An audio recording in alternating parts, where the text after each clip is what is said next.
ноён авьяастай гэдэг энэ байгууллагатай бол манай төв бол хамтарч ажилладаг байгаа. Иргэдээс бол маш их холбогддог, жолооны өмчлөгтэй холбоотой болон манай төвийн үйлчлэгээтэй холбоотой асуудлуудыг бол маш их олгож асуудаг байгаа. Тэгэхээр авьяастай бол ээлж сургалтаа бол зохион байгуулж байна. Энд бол одоо тухайн одоо жолооны өмчлөгтэй холбоотой хууль журмын өөрчлөлт, хэрхэн жолооны өмчлөх авах, иргэдээс дийлэнх асууж байгаа асуултуудын талаар бол иймэрхүү хариултуудыг өгнө гэсэн байдалтай асуултыг бол сая бол аваад зохион байгуулчлаа.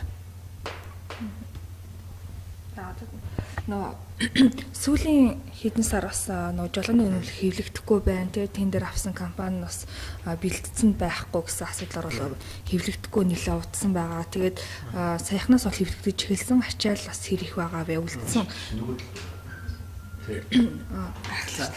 Үлдсэн үнэмлэхнүүд нь яг хизээ гэхэд хэвлэгдэж дуусахгүй энэ талаар бас та мэдээлэхгүй юу?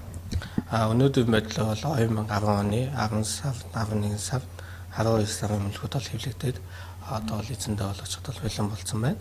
Тэгэхээр телевиз үзэж байгаа нийт хүмүүст бол одоо магадгүй манай төвд одоо оны өмнө захиалсан бол таны үнэмлэх хэвлэгдэж гарсан байгаа гэдгийг бол хэлье. Одоо бол 1 сар, 2 сарын үнэмлэхүүд бол хэвлэгдэж байна.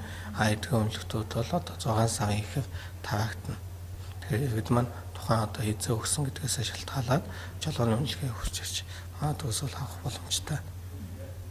Хэрэв одоо нэг үрж авах боломжгүй гэх юм бол Монгол шүтэн манад бол ажиллаж байгаа. Хаягийн үйлчлэгээ бас энд бол явагдаж байгаа. За таны авгийн нэр албан тушаал. Бүртгэл ямалтын төвийн мэргэжилтэн Цагдаагийн Ахмад энэ Бовдовч. Тэгээ нөгөө таад ингээ нөгөө хэсэгчлээ нөгөө фестивал гэдэг